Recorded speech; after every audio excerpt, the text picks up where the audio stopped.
Vincent, bonjour. Bonjour. Vous occupez du Baby Station qui vient à Paris-Vieille-Poste égayer notre village. Est-ce que vous pouvez nous parler du constructeur, s'il vous plaît? Alors, constructeur, c'est un produit français de marque Sommet-Plast, anciennement Godby, c'était leur nom de famille à ces gens-là. C'est un constructeur qui est à Amiens, donc ça vient de la Picardie. C'est un manège qui vieillit très bien, c'est un manège qui marche très bien, très fiable. C'est un constructeur qui vit assez correctement, donc on peut toujours trouver nos pièces d'origine, nos pièces neuves. C'est un manège qui est, comment dire, si on l'entretient correctement, en règle générale on n'a pas de soucis. C'est un manège qui est très demandé auprès des enfants, très populaire, parce que on arrive sur ce manège à avoir un avion ou une voiture de chaque sorte. Donc les enfants font une fois un hélicoptère, une fois l'avion Batman, une fois la soucoupe volante, une fois le camion américain. Voilà, c'est un manège qui est quand même assez populaire. Et vous venez combien de fois à Paris-Vieille-Poste? Alors Paris-Vieille-Poste, nous on vient toujours au printemps et à l'automne. C'est toujours au mois d'octobre. Et au printemps, c'est selon Pâques. Alors comme Pâques varie énormément sur le calendrier, y a des fois où on est là 4 week-ends, et puis comme là cette année on est là 8 week-ends. C'est une ville qui est assez agréable parce que c'est un petit peu, moi j'appelle ça le village d'Astérix et Obélix, parce que on est quasiment en plein Paris, hein, on est à 15 minutes des portes de Paris, et c'est une petite ville qui est très jolie, très sympa. Les gens ils vivent très sereinement, très détendus. C'est pas la ville où c'est métro, boulot, dodo. C'est très agréable à exercer son métier à Paris-Vieille-Poste. Et est-ce que vous pouvez nous montrer un peu les commandes? Ah oui, tout à fait. Alors bon, ce sont des commandes qui sont assez simples, assez basiques, mais encore une fois de plus, très solides, très fiables. Bon, il n'y a pas d'électronique, hein, tout est mécanique.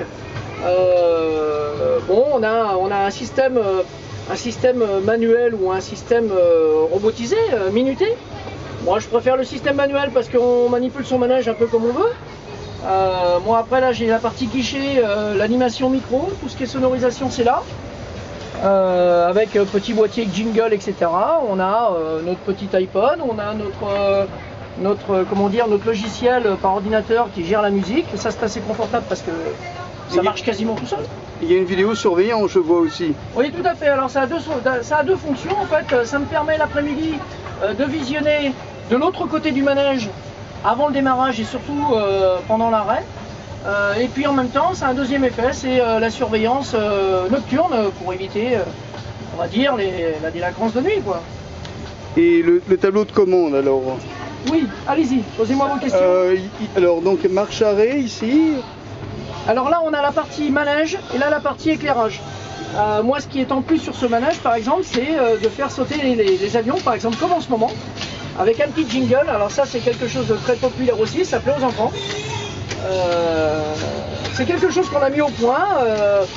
Il me semble que je suis le seul en France à faire ce genre de manipulation sur ce style de manège. Parce que en théorie le constructeur m'a dit que techniquement parlant, c'est impossible de faire ce genre de choses sur ce manège-là. Sauf que moi, je suis assez, un petit peu touche à tout, un petit peu bricoleur, et ce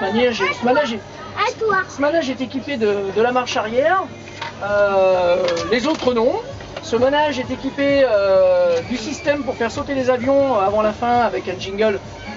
Les autres non.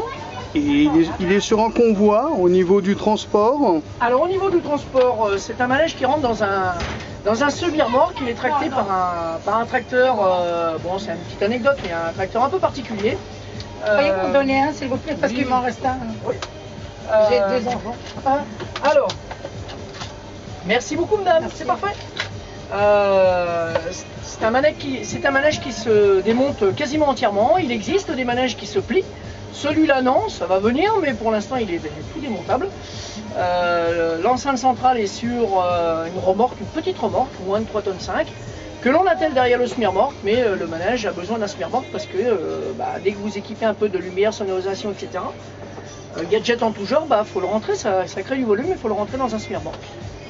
Donc voilà. Ensuite vous allez où? Tourner un peu? Ah oui, alors on tourne, on a à peu près petite dizaine de destinations. Ça commence dans l'Orne, nous commençons la saison par Alençon. Après Alençon, nous allons en région parisienne, Sucy-en-Brie.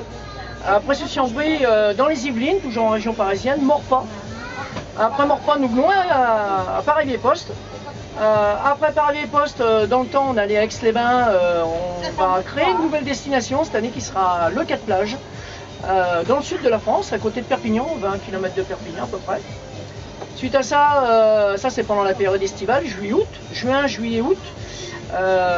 Après, nous revenons en région parisienne. Nous avons un très beau carnaval qui est situé à Villeneuve-le-Roi, à côté d'Orly, à côté de Paris-Vieille-Poste justement, qui dure 2 week-ends, très très gros carnaval quand même.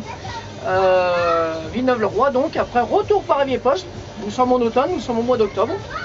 Et nous terminons la saison par le 11 novembre qui se situe, une très belle fête foraine qui se situe à Pontoise.